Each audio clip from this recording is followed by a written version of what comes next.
ఒక్క నెల వ్యవధిలోనే ఒకే స్టేషన్ పరిధిలో ఏకంగా 2 పోక్సో కేసులు.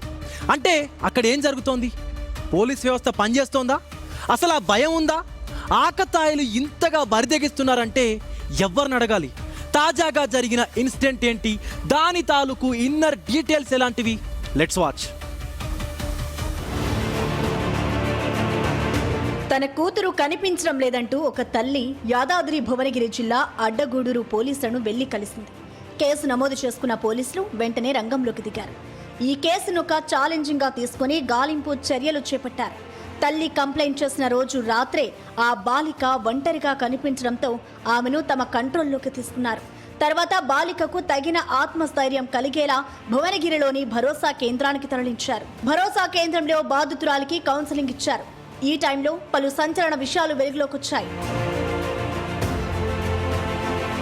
ఇదిగో వీడిని చూసారా? ఎలిజిలా ఉమేష్. ఇతడు 8th క్లాస్ నుంచే తనను ప్రేమ పేరిట వేధిస్తున్నట్టు చెప్పిందా బాలిక.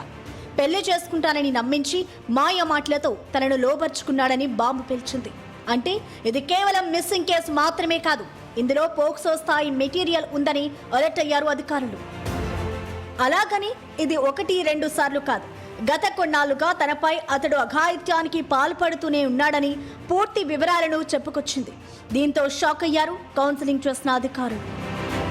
బాలిక వాంగ్మూలం ఆధారంగా పోలీసులు నిందితుడు ఉమేష్ పై పోక్సో చట్టం కింద కేసు నమోదు చేశారు. ఇతగాడిని అరెస్టు చేసి రిమాండ్కు తరలించారు. తీవ్రమైన లైంగిక దాడి జరిగితే ఏపీఎస్ఏ సెక్షన్ 6 ప్రకారం 20 ఏళ్ల కఠిన కారాగార శిక్ష లేదా మరణ శిక్ష, జరిమానా విధిస్తారు.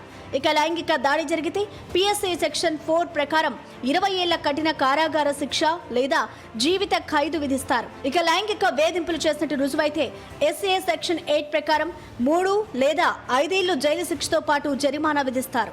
ఇవేవి జనాల్లోకి చేరడం లేదా, లేక కఠిన చట్టాలున్నాయని తెలిసినా నిందితులు బరిదెగిస్తున్నారా? అంటే పోక్సో కేసు పెట్టినా బెయిల్ పై బయటకొచ్చేయొచ్చని షాబాద్ రాజ్ కుమార్లా రెచ్చిపోతున్నారా? తప్పు ఎక్కడుంది అన్నదే బాధితుల తరఫు వారు వేస్తున్న ప్రశ్న.